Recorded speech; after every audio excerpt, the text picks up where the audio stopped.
So hello everyone, welcome back to English classes. मैं मिशा और आज जो सेशन मैं आप लोगों के लिए लेके आई हूँ, इस सेशन में मैं बात करने वाली हूँ वोकैबलरी की।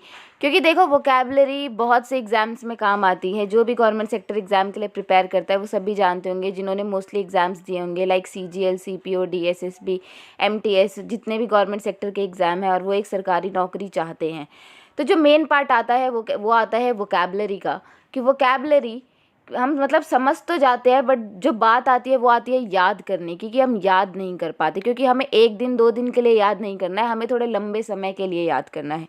तो आज जो मैं ट्रिक लेके आई हूँ उसमें देखो, मीनिंग तो एक ही होगा, लेकिन उससे हम कितने वर्ड्स याद कर सकते हैं एक ही मीनिंग से, आज उसी ट्रिक से हम पढ़ेंगे। क्योंकि देखो, व्हाट पार्ट इज़ कि इमेज हमेशा याद रहती है।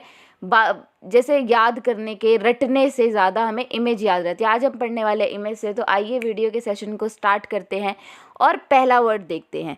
तो सबसे पहला वर्ड है ऑब्लाइज्ड, और उसी से रिलेटेड वर्ड होता है ग्रेटफुल। और इन दोनों ही वर्ड का मीनिंग होता है थैंकफुल, यानी कि मैं बहुत ही कृतज्ञ हूँ या शुक्रगुजार हूँ। जैसे कि सपोज़ करिए मुझे पैसे की ज़रूरत है और किसी ने मेरी मदद कर दी, तो मैं उसको कहूँगी आई एम वेरी ग्रेटफुल या आई एम वेरी ऑब्लाइज्ड, कि आज आपने मेरी मदद कर दी। तो याद इस वर्ड को इमेज से करेंगे, आप साइड में इमेज देख सकते हैं। अब नेक्स्ट वर्ड है, नेक्स्ट वर्ड इज़ फ्लैम्बॉयंट, ऑस्टेंटियस, पॉम्पोस और प्रिटेंटियस। देखिए, इसमें जो वर्ड दिया गया है फ्लैम्बॉयंट, फ्लैम्बॉयंट का मीनिंग वैसे तो होता है भव्य या चमकीला या शानदार। वैसे तो इन चारों वर्ड का मीनिंग, एग्जैक्ट मीनिंग होता है दिखावा करने वाला, जो चीज़ें दिखावा करे। जैसे कि मैंने कहा, लास्ट वर्ड अगर आप देखें तो प्रिटेंटियस दिया गया है, और प्रिटेंटियस से ही पता चलता है प्रिटेंड करना, दिखावा करना। कि भाई जैसे होते हैं ना दिखावटी लोग, कि आज तो हमने ये कर दिया या ये पहना है, प्रिटेंड करना, मैं तो ये बन गया हूँ, या मेरे पास ये चीज़ है, आज मैंने आईफोन ले लिया। अपने चीज़ों को प्रिटेंड करते रहना, दिखावा करना या दिखावा करने वाला। So this is the words, कि एक ही मीनिंग से हमें ये 4 वर्ड याद हो गए।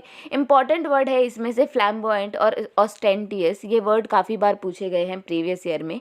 आइए नेक्स्ट वर्ड देखते हैं। Next word is morose, gloomy और ग्लूम। इन तीनों ही वर्ड का मीनिंग होता है उदास या फिर दुखी। जैसे कि आप इमेज में देख सकते हैं, ये तीनों वर्ड बहुत आसान है, इसमें कोई ट्रिक लगाने की ज़रूरत नहीं है, लेकिन इमेज से ये तीनों ही वर्ड याद हो जाएंगे, मोरोज, ग्लूमी और ग्लूम। नेक्स्ट वर्ड देखते हैं। नेक्स्ट वर्ड्स इज़ बूज और ड्रंकर्ड। देखो, बूज का मीनिंग क्या होता है, अगर आप इमेज में देखेंगे तो इमेज से पता चल रहा है कि इट्स अ कोई पेय पदार्थ है, यानी कि जो ड्रिंक से रिलेटेड हो, जैसे कि शराब पीना या फिर शराब।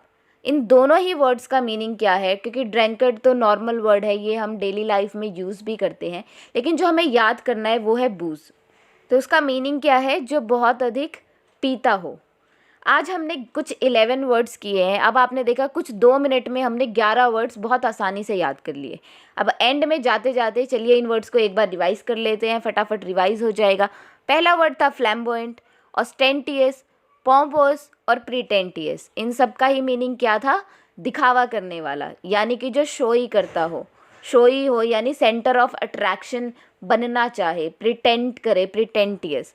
नेक्स्ट वर्ड हमने करा था ऑब्लाइज्ड और ग्रेटफुल। इसका मीनिंग क्या था, थैंकफुल, यानी कि मैं बहुत ही कृतज्ञ हूँ या फिर शुक्रगुजार हूँ।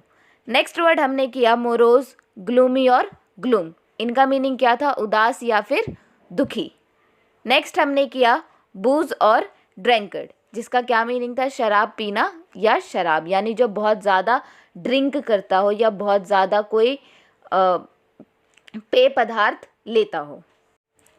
गाइज, आई होप ये सारे वर्ड्स आपको याद हुए होंगे। ऐसा ही सेशन मैं आपके लिए रोज़ लेके आऊँगी। अब से वीडियो कंटिन्यू रखेंगे, क्योंकि हमारा CGL और CHSL बहुत जल्द आने वाला है 2023 का, और मैं चाहती हूँ कि आप लोगों का एग्ज़ाम बहुत अच्छे से हो और हम ऐसे ही जल्दी जल्दी प्रिपेयर करें और वर्ड्स को जल्दी से याद करें। सो आज का सेशन यहीं पे एंड करते हैं, और आप अपनी पढ़ाई मन लगा के कीजिए, बहुत हार्ड वर्क कीजिए, क्योंकि ये वक्त वापस नहीं आने वाला है, और मैं आपके साथ जुड़ी रहूँगी। Thank you.